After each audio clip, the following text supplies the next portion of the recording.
According to the Mishnah Masechet Pesachim, lighting candles at home on Erev Kippur in honor of Yom Kippur is dependent upon the local custom. In a place where it's customary to light candles, candles are lit. In a place where it's customary not to light candles, candles are not lit. So since lighting candles on Erev Kippur is a custom as opposed to a rabbinic obligation, some early authorities wrote that in a place where candles are lit, a blessing is not recited before lighting. This is based on the Talmudic rule that a blessing is not recited before practicing a custom. These authorities include the Mordechai, the Rahot Hayim, the Maharil, and the Radbaz. However, other early authorities disagree and require a blessing before lighting. These authorities include the Rosh, Rabbeinu Yeruham, and the Tur. Maran discusses this in two places in Shulchan Aruch. In Hilchot Shabbat, Maran writes that when Kippur doesn't fall on Shabbat, there is one who says not to recite the blessing. But then he continues and says, see what I wrote later in the laws of Yom Kippur. In the laws of Yom Kippur, Maran wrote that there was one who says to recite a blessing upon lighting candles for Yom Kippur. So basically, Maran quoted both opinions in Shulchan Aruch.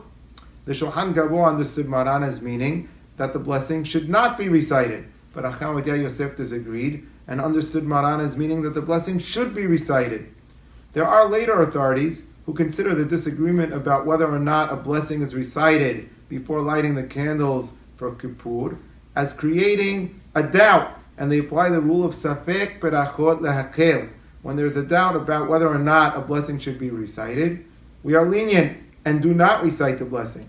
These authorities include the Gerah, the Mahrikas, the Pri Hadash, the Erech HaShulchan, and Rabbi Haim Palachi. What was the custom in Halab? According to the book Derech Eretz, quoting Hakam Yitzhak Za'afrani alav shalom, some did not light candles at home for Yom Kippur. But even those that did light candles on Erev Kippur did not recite a blessing before lighting. Furthermore, Hakam Abraham Hamway in his Mahzor Bet HaKaporet also applied the rule of Safek Berachot Lehakel to candles for Yom Kippur and concluded that a blessing is not recited before lighting. But what about when Yom Kippur falls out on Friday night?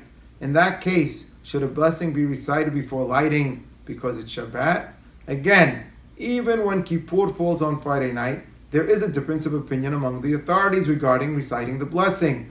According to Harambam and Maran, you should recite the blessing before lighting when Kippur falls out on Shabbat. But the Radbaz wrote that even when Kippur falls on Shabbat, you don't recite a blessing on the candles, since you are not eating with the light of the candles.